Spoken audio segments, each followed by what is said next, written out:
This is Hannibal here from the Hannibal TV on YouTube with a huge wrestling news update. The Rock appeared on WWE SmackDown tonight. The purpose of his appearance was to announce WrestleMania next year is going to be in New Orleans, Louisiana. The Rock also did a press conference after his SmackDown appearance, which I would say it didn't really show who the reporters were. It was definitely a worked press conference because nobody asked him if he was going to wrestle on WrestleMania, and the questions were nothing really of any substance. So we didn't get anything. Are you going to wrestle on this year's WrestleMania? You're going to wrestle on next year's WrestleMania? He plugged his tequila.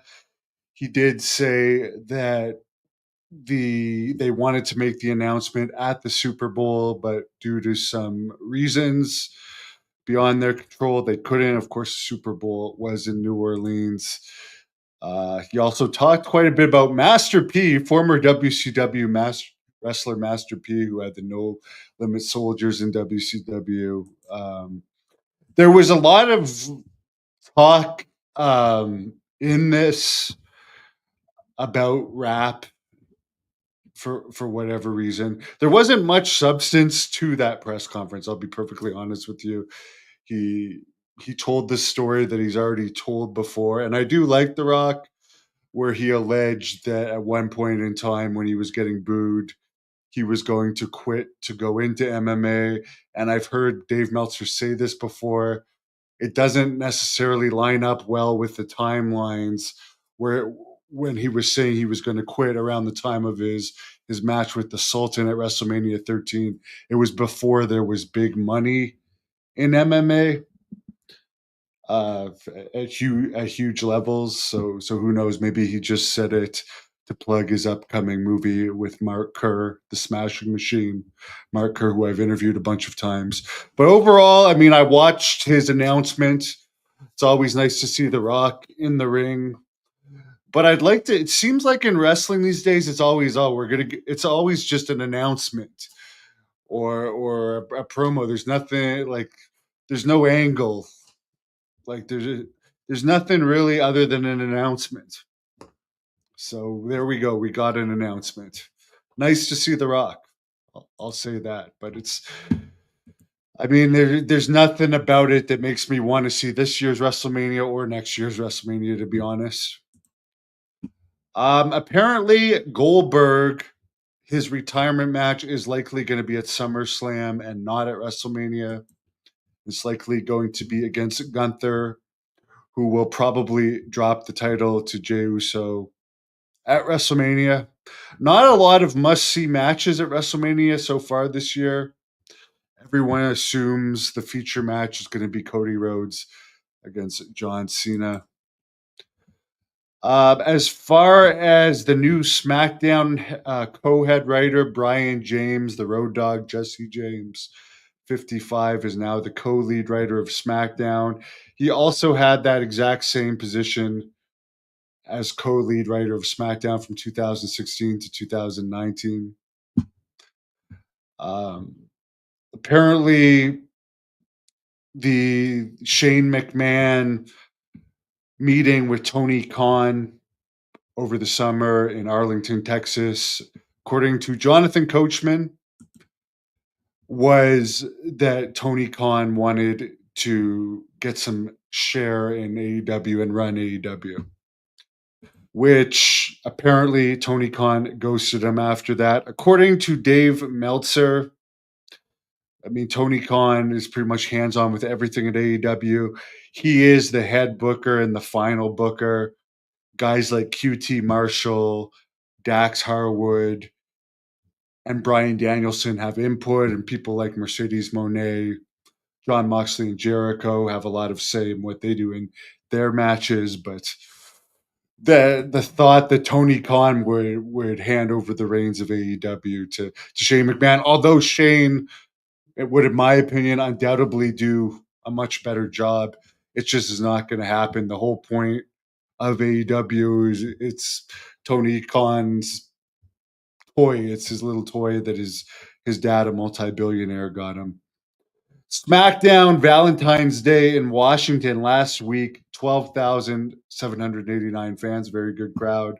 Raw, Charlotte, this Monday, February 17th, 14,000. Very good crowd. Apparently for the Evolve tapings, this new WWE Evolve show, which is going to be, they've got many levels of development right now. They have NXT, which is kind of their highest level of development. They have TNA, which is doing a lot of crossover with WWE. Apparently, even the Hardys are going to be appearing in WWE soon. They're under TNA contract, but there's a huge crossover. We've seen Moose appear on WWE programming.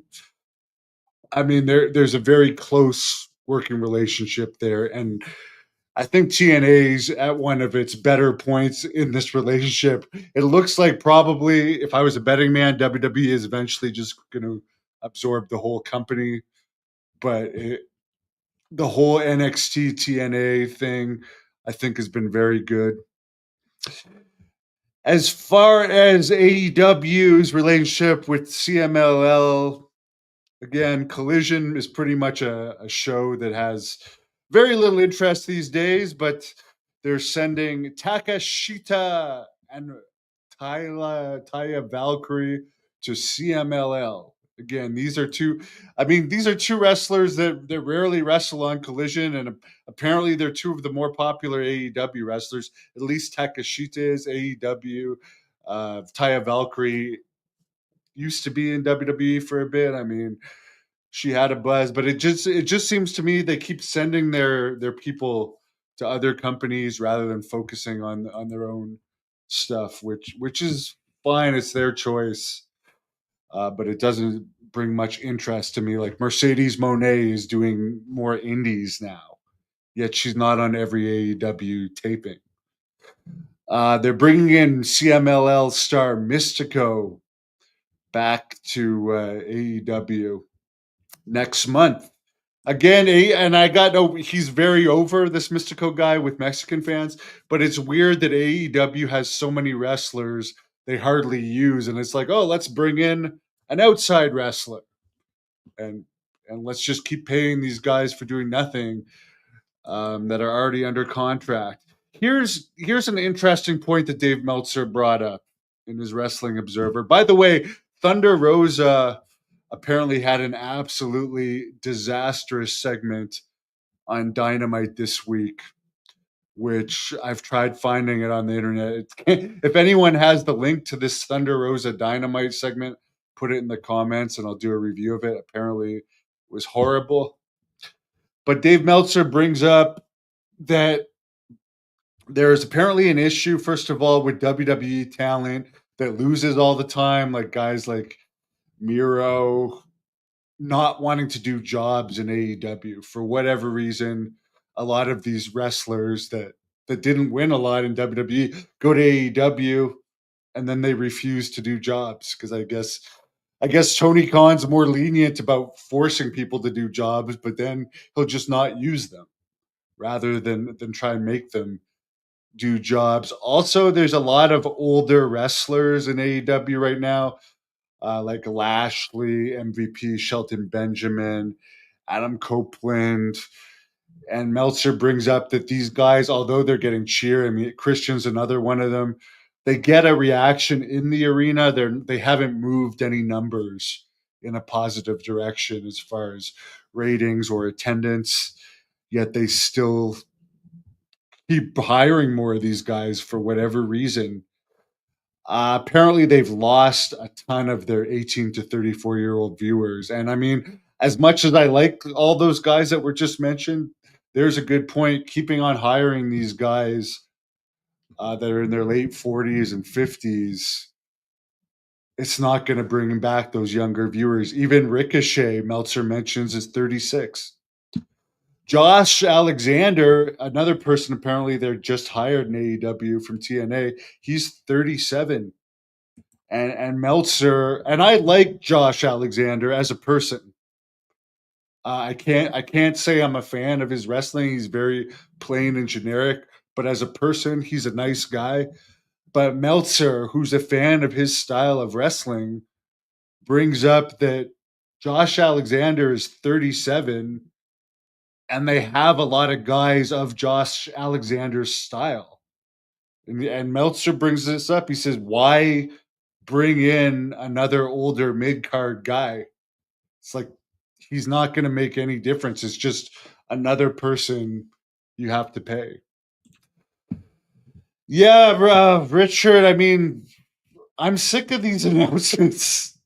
To be honest, it's just there's nothing that it's not the same wrestling that I liked in the 80s and the 90s and was obsessed with and made me fall in love with it. The news is still interesting to follow, and I'll always follow the news and I'll watch the highlights of stuff like The Rock, what he did. But again, it's an announcement, and I saw him on Netflix doing another announcement. It's like at some point in time, I've seen enough of these announcements.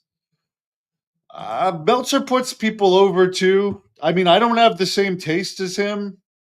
There's stuff I agree with him and stuff I don't. I believe this is I forget his name and from the Karachi Vice, but I believe there's a man from the Karachi Vice. I think, and I forget your freaking wrestling name. Abu Weasel. Nice to see you on air, sir. Wish everybody a great